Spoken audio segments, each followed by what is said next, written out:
takes water, O2 or H2O, and splits it from hydrogen and oxygen. Hello guys, this is Keys to the Truth, and in this video I am going to show you once again that which we breathe and we call oxygen is actually salt.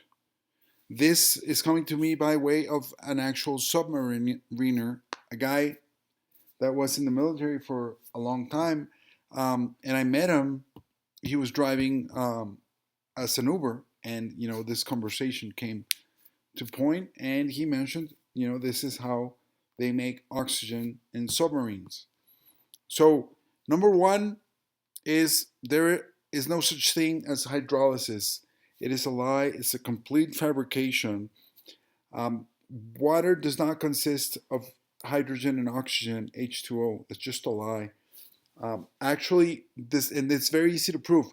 100% pure distilled water doesn't even conduct electricity, let alone be separated into imaginary constituents by electricity. So it's a very strong insulator. Pure distilled water is a very strong insulator. What happens during electrolysis is that the cathode or the anode are being disintegrated into components, and that's where you get the different gases from the actual cathode or anode, depending on the case, but not the water itself. You can evaporate water, you can boil water, but you cannot break it down. You cannot compress water, you cannot destroy it, you cannot burn it. Even if there's an explosion, the water vapor, the steam is going to be there. Water is actually one of the elements of nature, of creation, and it cannot be destroyed. It can change shape, but it cannot be destroyed. So let's continue. And we use oxygen to breathe, obviously. Captain Obvious here telling us we breathe oxygen. Well, our atmosphere is actually a mixture of nitrogen, oxygen mostly. The oxygen is salt in a plasma state, and I'll show you here in a minute. So keep your eyes on the prize, and do not be deceived by the obvious, because they like to repeat things, and this is how they delude these specialists.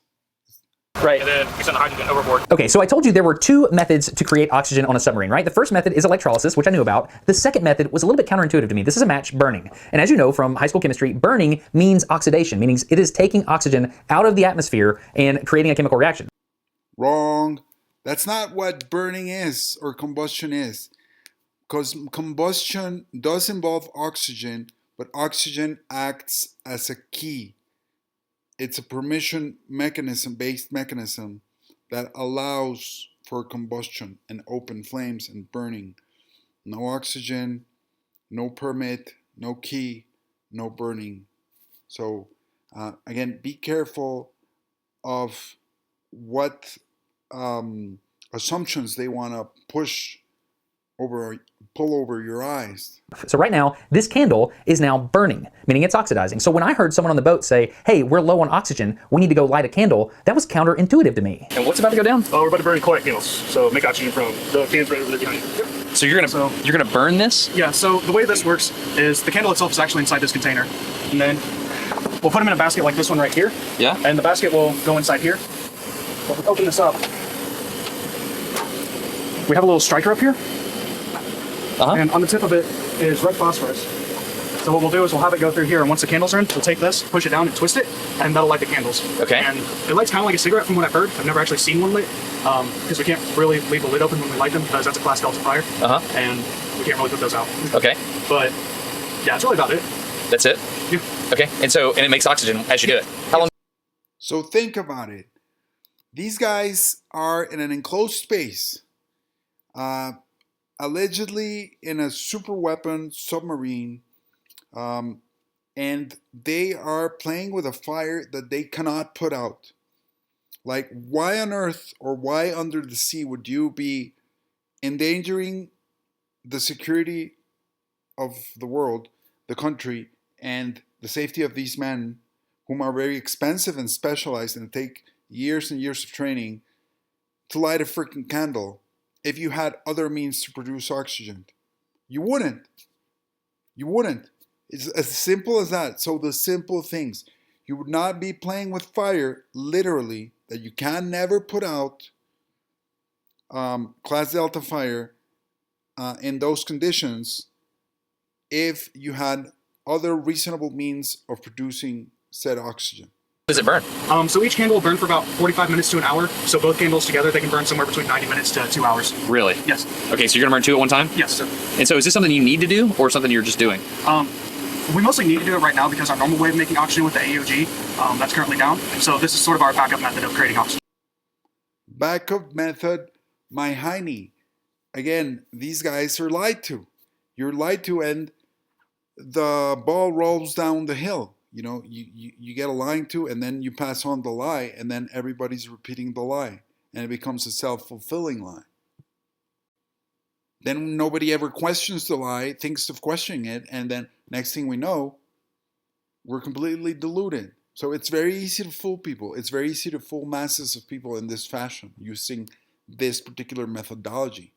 Got it. And so you're monitoring the oxygen level back here. Yeah. Right? So you're monitoring the oxygen level here, and if it's low, then you burn the candle. Yep, and that'll help bring the oxygen levels back up to where we need to be. Okay, rock and roll.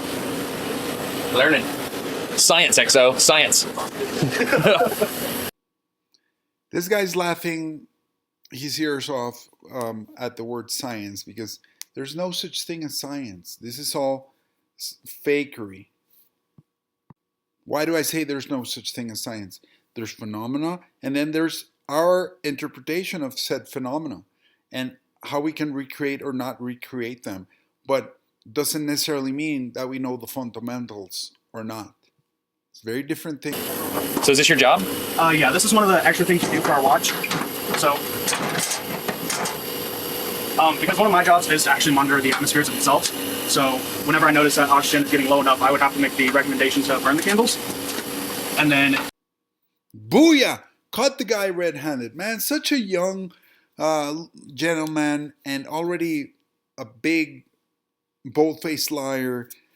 Didn't he just say this was the backup way of making the oxygen, and now he's saying it's his full-time job and he's constantly monitoring the oxygen levels? You see, guys? Bam, we spotted them, we caught him red-handed. Let's keep going. If the chief of the watch agrees, then we'll burn the candles. And this right here is a byproduct after we burn them. Okay. We call these clinkers. Honestly, I have no idea why we call them clinkers. And so you're opening the can back there, sir? Yes, sir. Yeah? Can you show it to me? Absolutely. So this is the bottom of the candle. We take off this protective cloth. Pretty much helps keep the candle from being damaged while it's in the can. Do you have a flashlight? No, I don't have one on me. You have a flashlight? Perfect, thank you. This is the top of the candle. So as he was explaining to you about the striker that ignites it, when the striker goes through the lid, it presses down on this center piece here.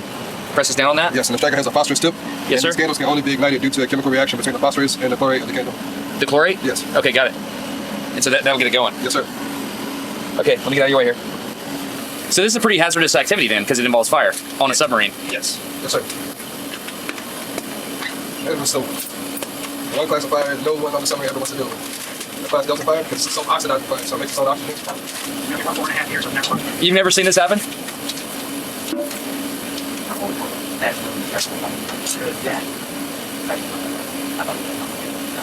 So you're just slowly getting down to the chlorate. Yes, sir.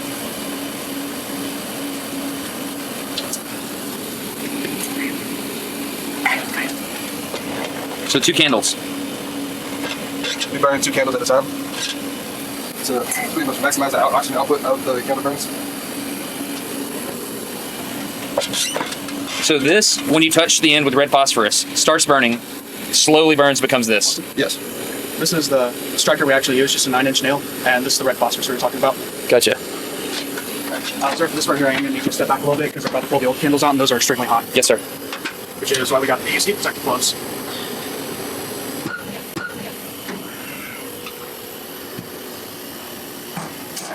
So you're putting it in there and let it cool off. Here in a second, hand close to it, and you can just feel how hot it is. Just like put your hand right by it. Actually, Yeah, definitely don't touch that. Don't touch it. Okay. Yeah, because when these actually burn, they end up burning with, I believe it was 9,500 BTUs. Yeah. So they get extremely hot. take the igniter, press it through the lid. Maybe hold it so we have a premature ignition. Can I come over here? So you're about to ignite it? No, you are. I am? You are. Now, if you just grab, I can tell the light going for you. If you grab the igniter, press down and twist. Okay, you hold the light right on it. So push it down. Push down, press down, and just twist it. Like that? Twist it fast, yeah, twist it. And press, then pull up on it. I see the smoke. So, if you feel right here, you can feel pressure coming out of this pipe. Yeah. And that is what tells us. That's where the oxygen's coming out? Yes, sir. And that's what tells us that the candle is ignited properly. Really? Yes, sir. So you're making oxygen now? I'm making oxygen right now. Is it- You are a creator of oxygen. Okay, it wasn't until I got off the sub when I totally understood what was going on here, but the two main chemicals in this candle were iron and sodium chlorate. When you burn iron, that's adding oxygen to the iron and you're creating iron oxide, you're actually creating heat. That's the burning of the candle. But when you do that, there's also sodium chlorate in the candle, and that heat from the iron oxide. Man, again, these are all just complete lies. Yes, the candle has iron in it. Yes, it has sodium chloride. And that is the key, the sodium chloride, because what you're using the iron to raise the temperature. And in order to be able to get that sodium to its plasma state, which is the same as oxygen. So it's, in essence, it's energizing and volatilizing the salt so that it can become breathable. Think water. Water can change between ice, vapor, liquid. Same thing happens. There's an interesting thing that happens in this reality whereby salt undergoing a certain fusion or plasma state level of heat, radiance, and energy, it becomes breathable oxygen. And this is the proof right here. What this buddy here is failing to mention in between all his grins and fake smiles and lies is that that sodium candle or that oxygen candle is mixed in with calcium. And the white color is the giveaway. Look at the video again and notice how white it is. That white color is coming from the calcium. And this is there so that it can bond with the chlorine once the salt's taken away, the salt is taken away. Otherwise, everybody on board would die from chlorine poisoning. So that chlorine is going to bond with the calcium and form calcium chloride salt, which is the byproduct, the end product of this reaction, along with what we're needing the oxygen to breathe.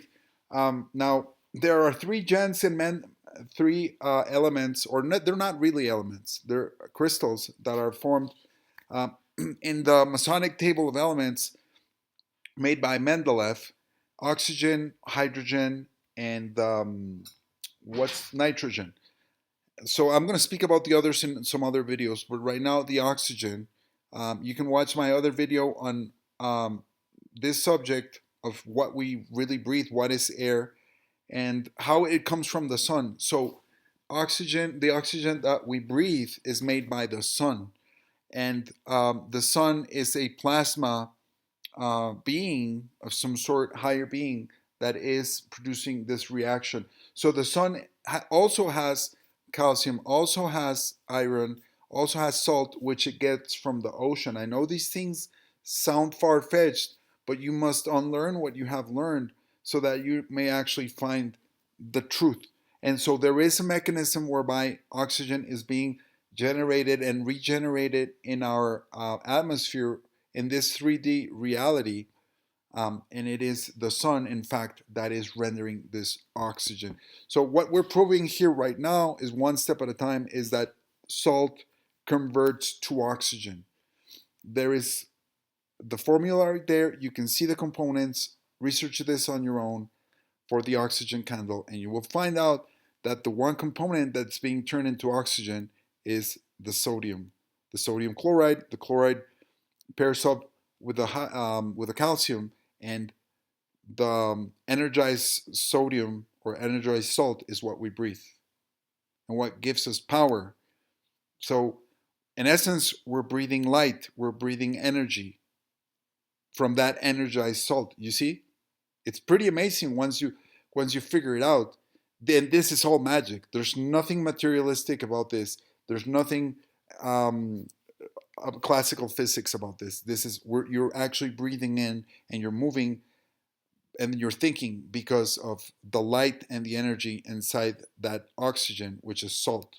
Is liberating oxygen from the sodium chlorate. And in doing so, you actually get more oxygen from the chemical reaction. Now, this is why this is important. If you think about it, if you're on the submarine and we had the nuclear reactor hooked up to the electrodes, right, or whatever, that's great. And you can just create as much oxygen as you want through electrolysis. However, if you ever lose power for whatever reason, you can just light a candle. And that requires no electricity whatsoever. As long as you have a solid candle and a way to contain the fire without it damaging anything on the boat, you can start that fire and create oxygen with no external power source whatsoever. The beauty of this oxygen candle oxygen generation technique is that the solid oxygen candle is in a very small volume, but it can create a tremendous amount of gas. This is very important for things like spacecraft. Americans and Russians have used oxygen candles in space for years, and only one time did it get out of control on the space station Mir. Oxygen candles are amazing.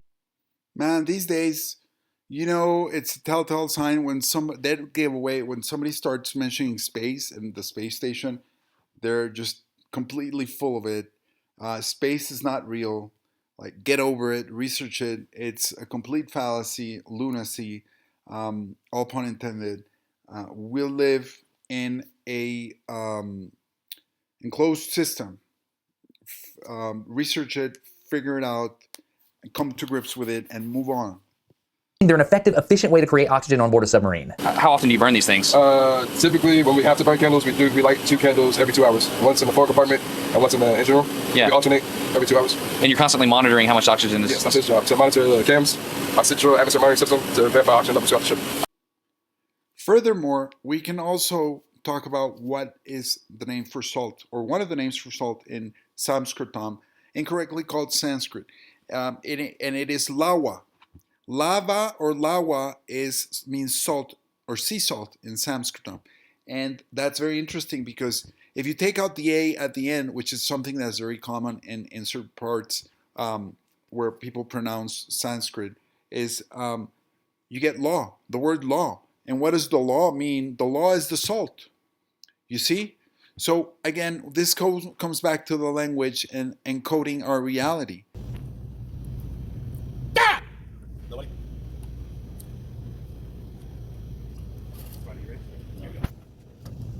All right.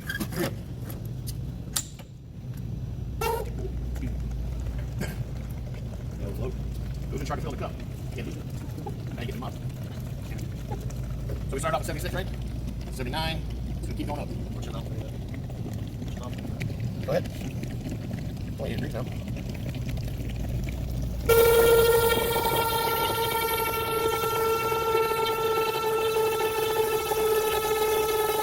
Already 93 degrees.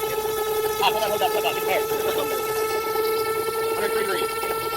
Grenade, for 9.